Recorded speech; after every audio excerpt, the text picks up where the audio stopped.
Pendant des décennies, le Koweït était le seul pays que l'Iran n'osait jamais toucher. Tous les autres États du Golfe ont essuyé des tirs de missiles, soit de l'Iran, soit de ses supplétifs. L'Arabie Saoudite a été la cible des attaques des Houthis, armés et dirigés par des Iraniens. Les Émirats Arabes Unis ont subi 3000 frappes de drones et missiles durant ce conflit. Et le Qatar, prétendu allié de l'Iran, a aussi été touché. Mais pour le Koweït, c'était différent. Le Koweït était resté neutre. Et tout ce temps, même avant cette guerre, il a gardé les canaux diplomatiques ouverts, à la fois avec l'Iran et avec les autres monarchies du Golfe. Mais il semble maintenant que l'Iran enfreint ses propres règles. La nuit dernière, des commandos du CGRI ont infiltré une île militaire koweïtienne pour tuer ou capturer des soldats américains. Je ne plaisante pas. C'était une énorme escalade de la part des Iraniens, et ils font cela pendant des négociations où ils prétendent vouloir une paix à long terme. Ceci a été confirmé par le ministère des Affaires étrangères du Koweït. Regardez le rapport. Le ministère des Affaires étrangères exprime la ferme condamnation et dénonciation de l'État du Koweït concernant un groupe armé, composé d'éléments du corps des gardiens de la révolution islamique de la République islamique d'Iran, ayant infiltré l'île de Boubiyan dans le but de mener des actes hostiles contre l'État du Koweït et leur affrontement avec des membres des forces armées koweïtiennes avant d'être appréhendés, ce qui a entraîné la blessure d'un membre des forces armées koweïtiennes. Vous voyez, la raison pour laquelle c'est si important, c'est à cause de l'île que l'Iran a décidé d'attaquer. Cette île, l'île de Boubiyan, se trouve à environ 30 km au sud-ouest de la frontière iranienne. Et l'Iran sait que les forces américaines utilisent maintenant cette île et la base qui s'y trouve. C'est parce que, vous voyez, l'Iran a en fait déjà attaqué cette île une fois auparavant. Le 4 avril, les forces américaines ont effectué plusieurs frappes aériennes au nord de cet endroit, contre des terroristes iraniens tentant de traverser en Irak. L'Iran a répondu en frappant cette île, en gros comme une riposte aux frappes américaines, parce que l'Iran sait qu'il y a des forces américaines qui opèrent depuis cette île. Aujourd'hui, pendant le cessez-le-feu et les négociations, les gardiens de la révolution islamique ont tenté d'infiltrer la base où des forces américaines pourraient être présentes. Il n'est pas difficile de deviner quel était leur objectif. Soit tuer, soit capturer un soldat américain afin d'avoir plus de poids dans les négociations. Maintenant, ce qui est important ici, c'est que le Koweït a bien déclaré qu'il s'agissait d'une atteinte à sa souveraineté et qu'il se réservait le droit de répondre. Voici cette déclaration. Le Koweït a déclaré que l'État du Koweït se réserve pleinement son droit inhérent de légitime défense conformément à l'article 51 de la Charte des Nations Unies et de prendre toutes les mesures jugées appropriées pour défendre sa souveraineté et protéger son peuple ainsi que ses résidents. Maintenant, la raison pour laquelle je mentionne cette déclaration, même si elle ressemble à une déclaration toute faite, que n'importe quel pays publierait après avoir été attaqué, c'est parce que les Émirats Arabes Unis publiaient des déclarations similaires chaque fois que l'Iran les attaquait avec des drones et des missiles. Et devinez quoi? Nous avions déjà évoqué que les Émirats Arabes Unis ripostaient, et aujourd'hui cela est officiellement confirmé. Regardez ce rapport. Les Émirats Arabes Unis ont secrètement frappé l'Iran, dont une attaque en avril contre une raffinerie sur l'île de Levant. Maintenant, le moment de cette attaque est vraiment intéressant, car elle a probablement eu lieu quelques heures avant ou quelques heures après l'annonce du cessez-le-feu. Nous ignorons l'heure précise, mais nous savons que l'attaque a eu lieu ce jour-là. À ce moment-là, en avril, lorsque le cessez-le-feu a été annoncé, tout le monde spéculait sur l'identité de l'auteur. Était-ce Israël qui avait frappé cette raffinerie? Était-ce les États-Unis? Maintenant, ces deux pays, les États-Unis et Israël, ont publiquement nié leur implication dans cette attaque, et l'Iran n'a jamais accusé personne. Mais il y avait des rumeurs, selon lesquelles c'étaient les Émirats Arabes Unis, et maintenant nous avons la confirmation. C'est ici que je veux clarifier les choses pour tous ceux qui sont confus. Au début, lorsque cette guerre a commencé, chaque pays du Golfe a essentiellement déclaré qu'il n'allait pas permettre aux États-Unis d'utiliser leur espace aérien, et qu'il n'allait pas permettre aux États-Unis d'utiliser les bases situées sur leur territoire. Mais cela a changé, lorsque l'Iran a commencé à attaquer ces pays en représailles aux attaques des États-Unis et d'Israël contre l'Iran. Cela n'a aucun sens pour personne. Ce que faisait l'Iran, c'était du pur terrorisme.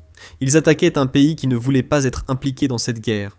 C'est pourquoi nous avons désormais plus de rapports sur d'autres pays. Soit ils autorisent les États-Unis à attaquer l'Iran via leur espace aérien, soit des pays comme les Émirats Arabes Unis frappent directement l'Iran et ses raffineries. Maintenant, les Émirats Arabes Unis peuvent être un petit pays, mais leur armée n'est pas à prendre à la légère. Leur armée est bien équipée avec des avions de chasse occidentaux et des réseaux de surveillance. L'attaque suggère que le pays est désormais plus disposé à utiliser la force contre l'Iran pour s'assurer de ne pas se faire intimider par un régime terroriste. Si la guerre reprend, ce n'est pas une bonne nouvelle pour le régime iranien. Et l'Iran n'était pas seul à frapper les Émirats arabes unis. Nous recevons aussi des rapports d'Arabie Saoudite, disant qu'il faisait pareil. Regardez, c'est sorti alors que j'enregistrais cette vidéo. En enregistrant l'introduction, un rapport est tombé. L'Arabie Saoudite participe aussi aux représailles contre l'Iran. Voici le rapport de Reuters. L'Arabie Saoudite a lancé des attaques secrètes contre l'Iran alors que la guerre régionale s'étendait. Et encore une fois, le moment où cela survient est important. L'Arabie Saoudite n'a pas participé à cette guerre au départ et n'est intervenue qu'en légitime défense et en représailles pour dissuader. C'est l'Iran qui a attaqué en premier les infrastructures et les citoyens saoudiens. Aucun pays qui se respecte ne laisserait passer cela. Donc, même si pendant la guerre nous ne savions pas si l'Arabie Saoudite ripostait ou non, maintenant nous avons la confirmation qu'elle ripostait effectivement. Ils ne l'annonçaient tout simplement pas publiquement.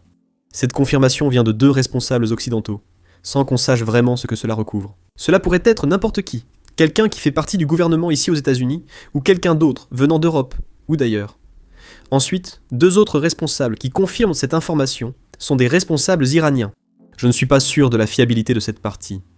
Mais malgré tout, il n'est pas farfelu de croire qu'un pays attaqué sans provocation par l'Iran réagirait d'une manière ou d'une autre.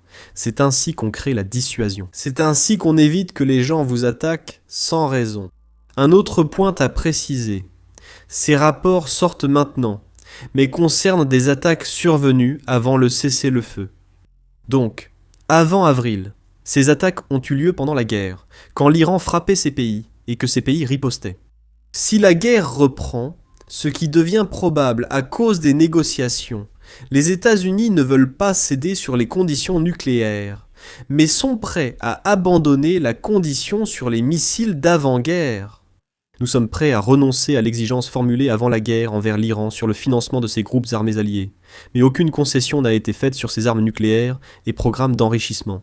Et l'Iran n'est pas prêt à les abandonner non plus. Donc, il semble que la guerre devra reprendre à un moment donné si les négociations n'avancent pas. Et devinez quoi ? Ces pays du Moyen-Orient et du Golfe étaient déjà impliqués dans cette guerre et se préparent à une deuxième manche. J'ai plus de détails. Avant d'entrer dans le vif du sujet, un petit rappel à tout le monde d'appuyer sur les boutons j'aime et s'abonner juste en dessous. Ça nous aide vraiment énormément. Et maintenant, regardons cet extrait. Oui, bonjour à tous. Le Moyen-Orient se prépare à un possible retour de la guerre dans les prochains jours. Le président du Parlement iranien, Mohammad Khalebov, a publié cette nuit sur X en disant « Nos forces armées sont prêtes à apporter une réponse bien méritée à toute agression. Une stratégie erronée et des décisions erronées mèneront toujours à des résultats erronés. Le monde entier l'a déjà compris. Nous sommes prêts à toute éventualité. Ils seront surpris. » Ce langage menaçant survient après que le président Trump a rejeté la réponse iranienne à la proposition de paix américaine, la qualifiant de « déchet » et affirmant que le cessez-le-feu est sous assistance respiratoire. C'est incroyablement faible. Je dirais que je l'appellerais la plus faible en ce moment. Après avoir lu ce déchet, ils ont dit que je n'ai même pas fini de le lire. J'ai dit que je n'allais pas perdre mon temps à le lire. Je dirais que c'est l'un des plus faibles en ce moment. C'est notre soutien vital. Pensez-vous qu'une solution diplomatique soit possible avec l'Iran? Ou n'avez-vous alors que des options militaires? Non, je pense que c'est tout à fait possible.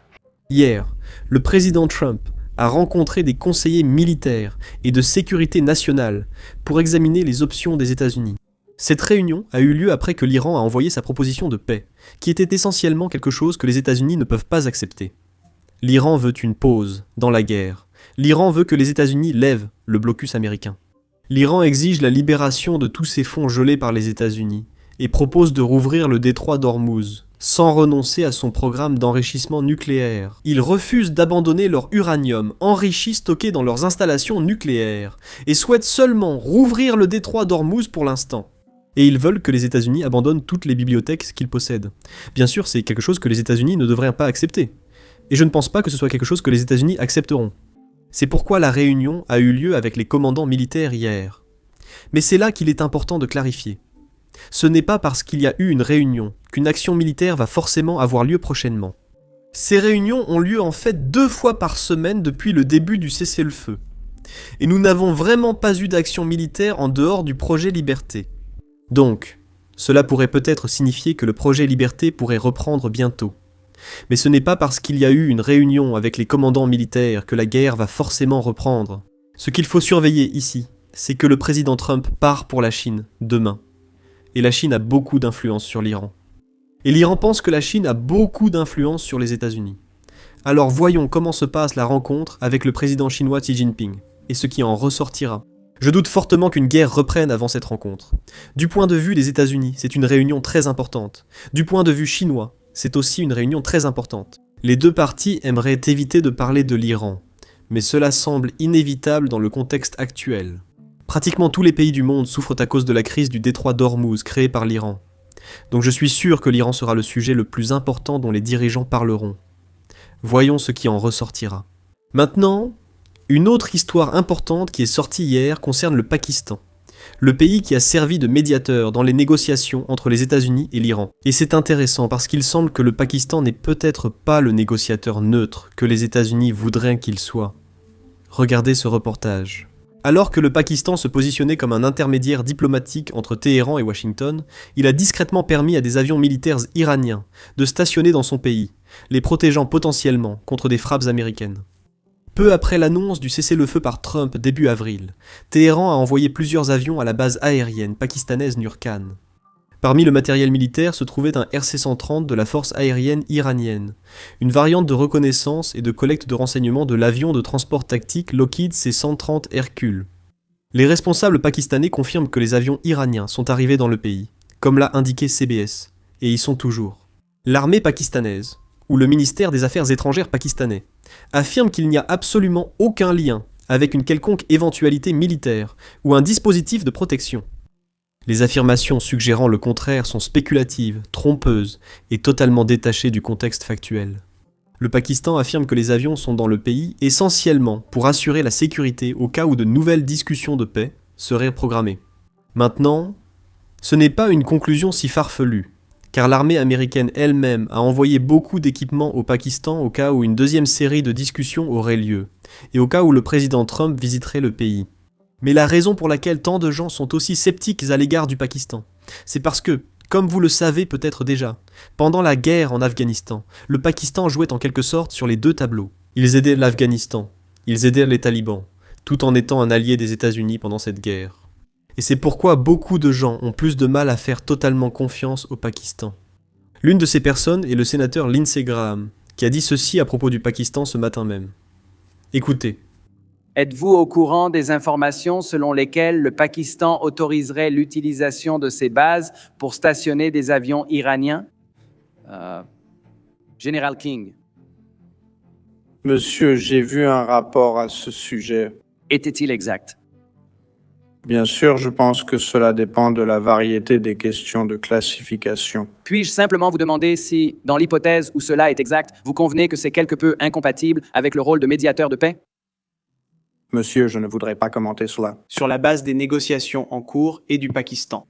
Monsieur le secrétaire Extet, si le médiateur autorise des avions de reconnaissance iraniens à être stationnés sur des bases aériennes pakistanaises, pensez-vous que cela soit cohérent avec le rôle d'un médiateur impartial?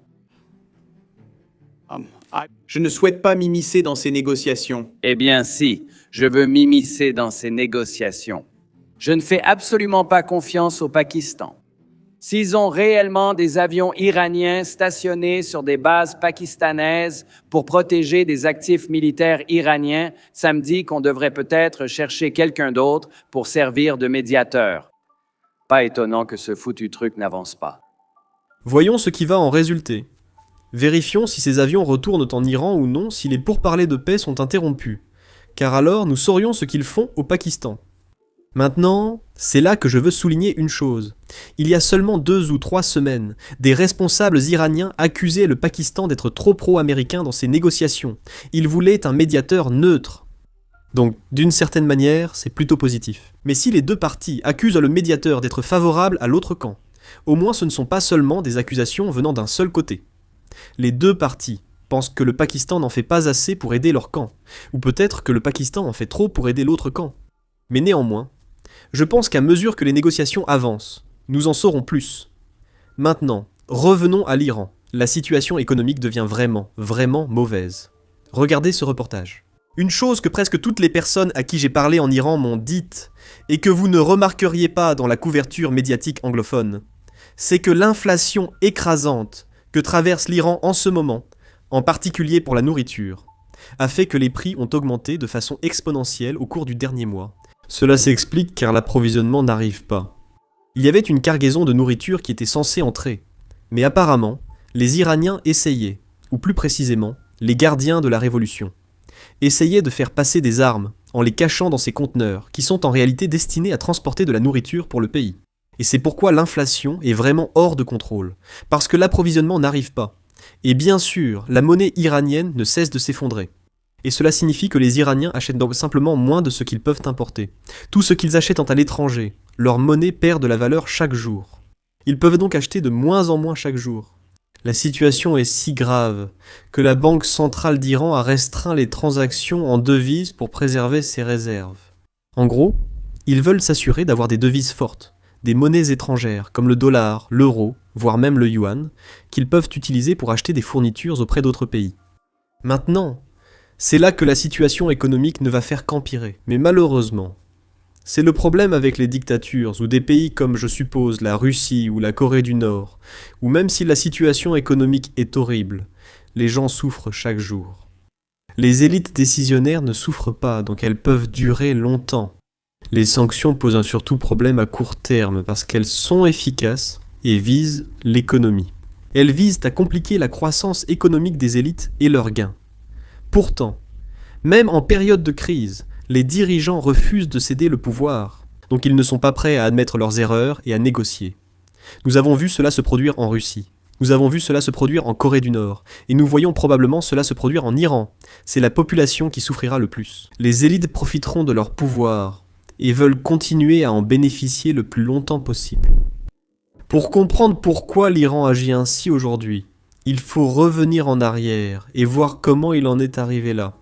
Cela ne signifie pas simplement revenir à 1979 lorsque la révolution islamique a eu lieu. En fait, nous devons remonter encore plus loin, à l'époque où la dynastie Qadjar régnait sur l'Iran au XIXe siècle, et examiner comment les décisions prises par la classe dirigeante à cette époque affectent encore l'Iran aujourd'hui. Eh bien, devinez quoi? C'est ce que nous faisons dans notre podcast en plusieurs parties sorties aujourd'hui. Si l'histoire de l'Iran vous intéresse et que vous voulez comprendre comment on en est arrivé là aujourd'hui, allez-y jeter un œil. Vous pouvez le regarder en cliquant sur les liens dans la description, ou vous pouvez simplement le regarder en cliquant sur l'écran de fin, en gros en cliquant sur la vidéo qui s'affiche sur votre écran.